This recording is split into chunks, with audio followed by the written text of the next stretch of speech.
there, I'm meteorologist Chikage Windler. It's been a couple of really late nights here in the KEYE-TV Storm Tracker Weather Center.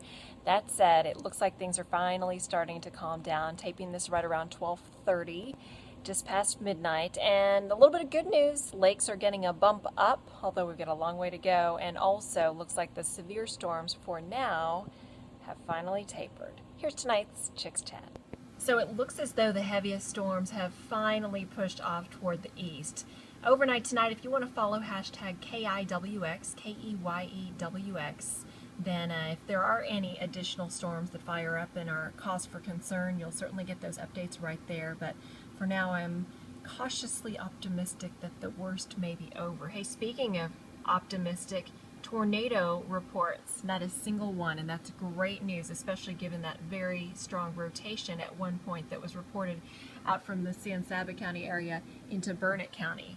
But we did have some pretty decent hail reports coming in, especially into western sections of Travis County, where some folks in Lakeway, out toward Oak Hill, Manchac area, down toward Hayes, and even farther south through Hayes County, did see some hail of quarter size, and even larger than that. So yes, we did definitely have our fair share and then some of some severe weather. As for lake levels, here's a good update for you. Lake Travis up 20 inches, Lake Buchanan up a foot. That said, we're still only 37% full.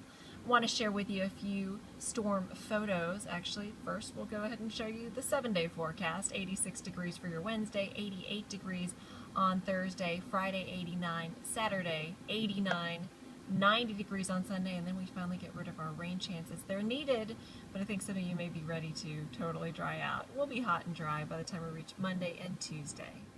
And finally, thank you so much for all your photos and your tweets of pictures and reports. We really appreciate it. This is the wall cloud as seen from Tau, from James Brandt. Here you can see that lowering that we always talk about in the bottom of the storm, and that's where the rotation, and if there were to be a tornado, we would look for it to develop from the wall cloud. Kingsland, here's a look at the awesome structure of the supercell thunderstorm from Amanda Barnett. Meanwhile, some of this hail was pretty impressive. Shady Hollow, look at the size of that hail. Pretty big stuff, well larger than a quarter. We always like you to send us your photos as compared to sizes of coins, because that way you can really get a sense for how big the hailstones are. Here's in Kyle from Twitter at Severe Weather Tweets. And here's another shot from Manchac, Stephanie Woolley sending in her picture of hail. So thank you to everyone.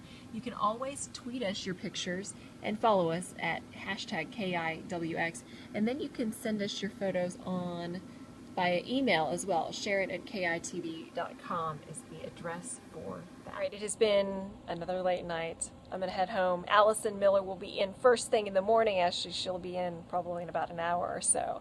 But she'll get you caught up with everything from 5 to 7 a.m. on the KEYE-TV Morning News. Thanks, as always, for checking out Chik's Chats, and stay safe.